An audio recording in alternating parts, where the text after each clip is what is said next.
Bem-vindo ao Snacks de Economia Política. Hoje vou-lhe dizer uma coisa que, de facto, o deve deixar surpreendido.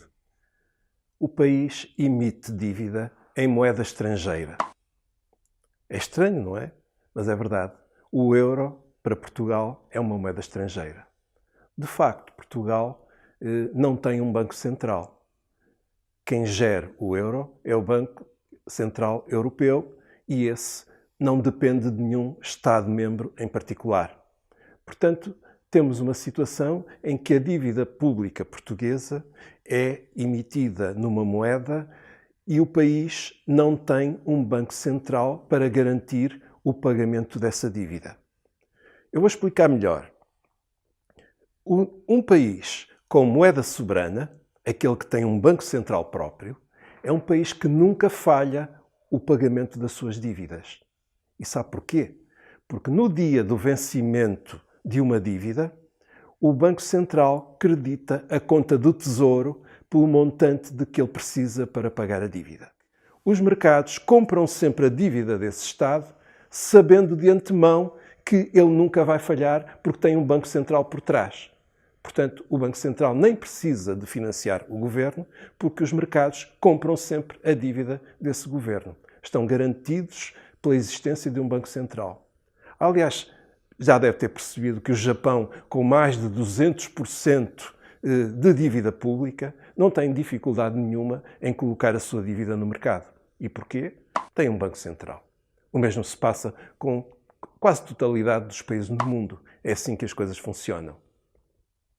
Contudo, dentro da zona euro, os Estados-membros não têm um Banco Central que compre a sua dívida. O Banco Central Europeu está proibido pelos tratados de financiar a dívida de cada país. Então o que é que sucede?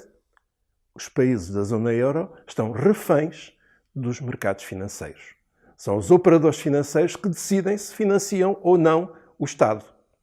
E isso é gravíssimo, sobretudo em momentos de crise, que foi o que aconteceu na última crise, quando as taxas de juros subiram largamente acima da taxa de crescimento do país. É evidente que criavam um efeito bola de neve que iria fazer disparar o valor da dívida pública. Então temos uma situação em que o governo está completamente dependente dos mercados.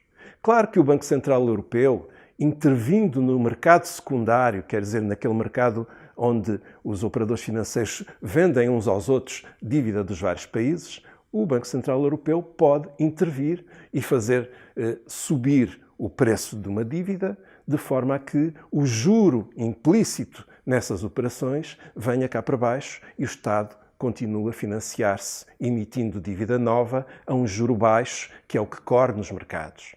Mas está dependente quer dos mercados financeiros, quer da disposição do Banco Central de vir financiar essas operações no mercado secundário. Agora falemos de Portugal. Temos, por obrigação dos tratados, de fazer baixar o nível da dívida para 60% do produto. Já viram o que isto significa? Significa que o governo vai ter que apertar imenso a despesa pública para reduzir os déficits, até para fazer excedentes. E, assim, do lado da despesa, conseguir reduzir o adicional de dívida anual. Eventualmente, pagar dívida e reduzir o valor absoluto da dívida. E do lado do denominador, o governo estará dependente de como a economia funciona. Temos tido a sorte de, com o turismo e com a renovação urbana, a economia portuguesa tem crescido razoavelmente, melhor do que no passado. Isso significa, portanto, que o peso da dívida, o numerador, subindo muito pouco, ou nem sequer subindo, ou até diminuindo por esforço de contenção orçamental, é acompanhado por uma subida do denominador da fração e, portanto, o peso da dívida nos últimos anos tem vindo consistentemente a descer. Podemos fazer esta pergunta: e se porventura a economia, a conjuntura, se deteriorar? O que vai acontecer aos sacrifícios que já tivemos que fazer para fazer baixar a dívida. Pense nisto.